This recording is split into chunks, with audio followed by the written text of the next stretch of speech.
అండి. ముఖ్యమంత్రి జగన్మోహన్ రెడ్డి గారు మాట తప్పాడు, మడమ తిప్పాడు, విశ్వసనీయత కోల్పోయాడు అని ప్రతిపక్షాలు పదే పదే చెప్తుంటే, నేను ఈ రోజు వరకు వాళ్ళ మాటలు విశ్వసించలేదు. నేను ప్రగాఢంగా ఈ రోజు వరకు నమ్మింది ఏంటంటే, జగన్మోహన్ రెడ్డి గారు మాట తప్పడు, మడమ తిప్పడు, ఇచ్చిన మాటకి కట్టుబడి ఉంటాడు, ఎంత కష్టమైనా గానీ ఆయన ఇచ్చిన మాట మీద నిలబడతాడు అని అనుకున్నానండి. కానీ ఈ రోజు ఏదైతే బస్సు యాత్ర అంటూ ప్రారంభించి ఎన్నికల ప్రచారానికి వెళ్లారో, ఆ తర్వాత ఎందుకో నాకు జగన్మోహన్ రెడ్డి గారు నిజంగానే ప్రతిపక్షాలు చెప్పినట్టు ఆయన ఇచ్చిన వాగ్దానాలన్నీ నెరవేర్చకుండా మాట తప్పాడు, మడమ తిప్పాడు, విశ్వసనీయతను కోల్పోయాడు అని నాకు అనిపిస్తుందండి. ఎందుకనంటే ఈ ఒక్క వీడియో ఆయన ఎన్నికల ప్రచారంలో ఉన్నప్పుడు ఏదైతే చెప్పారో ఇందామండి.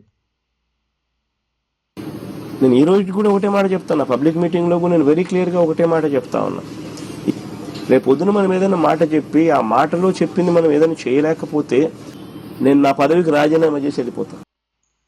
ఈ మాట అంటే ఇంత గట్టిగా ఒక రాజకీయ నాయకుడిగా, మొట్టమొదటిసారి ముఖ్యమంత్రి కాబోతున్నటువంటి వ్యక్తిగా ఒక రాజకీయ నాయకుడు ఒక మాట చెప్పే గనక ఆ మాట మీద నిలబడకపోతే రాజకీయాలకు అర్హుడు కాదు, నేనైతే మాత్రం రాజకీయాల నుంచి వెళ్ళిపోతా అని చెప్పిన తర్వాత ఏదైతే క్యాంపెయిన్ లో జగన్మోహన్ రెడ్డి గారు చెప్పారో దాన్ని గనక మనం గుజరాత్లో మద్యం అమరు అయినా రాష్ట్రం నెంబర్ 1 గా దేశంలో ఉంది. బీహార్లో కూడా మొన్న ఎన్నికలయ్యాయి. నితీష్ కుమార్ గారు మద్యాన్ని తీసేస్తున్నామని స్టేట్మెంట్ ఇచ్చారు. సంపూర్ణ మద్య నిషేధం అన్నారు. మన రాష్ట్రం నేర్చుకోవాల్సింది పోయి ఇవాళ విచ్చల విడిగా మద్యాన్ని అమ్మిస్తూ ఉంది. ఒకటైతే చెప్తా ఉన్నా, ఈ మీడియా ద్వారా రాష్ట్ర ప్రజలందరికీ కూడా చెప్తా ఉన్నా, చంద్రబాబు నాయుడు గారు చేస్తారో చేయరో నాకైతే తెలియదు, కానీ బుద్ధునోడైతే చేయాలి. కానీ చంద్రబాబు నాయుడు గారు ప్రభుత్వం పోతుంది, 2 ఏళ్లకో 3 ఏళ్లకో మన ప్రభుత్వం అయితే వస్తుంది, ప్రజల ప్రభుత్వం ముందుకు వస్తుంది. మన ప్రభుత్వంలో పూర్తిగా మద్యాన్ని నిషేధిస్తాం అని చెప్పి గట్టిగా కూడా చెప్తా ఉన్నాం. ఈ వీడియోల తర్వాత ఇంకొక ముందు వీడియోలో ఏదైతే రాజకీయ నాయకులు మాటిచ్చి తప్పకూడదని గట్టిగా చెప్పి ఒకవేళ అలా తప్పితే కనుక రాజకీయాల నుంచి తప్పుకుంటానని చెప్పారో, ఆ తర్వాత అదే 2019 ఎన్నికల క్యాన్వాసింగ్ లో మద్యపాన నిషేధం గురించి మాట్లాడుతూ బీహార్ లో చేశారు, గుజరాత్ లో మద్యపాన నిషేధం ఉంది, అయినా కానీ అభివృద్ధులు దూసుకుపోతున్నాయి, మన రాష్ట్రంలో బుద్ధి ఉన్నవాడు ఎవడైనా కానీ మద్యపాన నిషేధం చేయాలి, చంద్రబాబు నాయుడు చేస్తాడో లేదో తెలియదు, కానీ నేను ప్రజల ప్రభుత్వం వస్తే కనుక మద్యపాన నిషేధాన్ని పూర్తిగా చేసేస్తాను అని జగన్మోహన్ రెడ్డి గారు చాలా కరాఖండిగా అప్పటి ప్రభుత్వాన్ని తప్పుబట్టి మరీ చెప్పటం, ఆ తరువాత ఆయన ముఖ్యమంత్రి అయిన తర్వాత ఇంకొక వీడియోలో ఒక ముఖ్యమంత్రిగా నెక్స్ట్ ఎలక్షన్ 2024లో నేను ఓట్లు అడిగే సమయానికి మాత్రం ఖచ్చితంగా మద్యాన్ని 5 స్టార్ హోటల్స్ మాత్రమే పరిమితం చేసిన తర్వాతనే ఓట్లు అడుగుతాను. అది మాత్రం ఖచ్చితంగా చెప్తా ఉన్నాను. మేనిఫెస్టోలో కూడా కరెక్ట్ గా ఇదే చెప్పాను.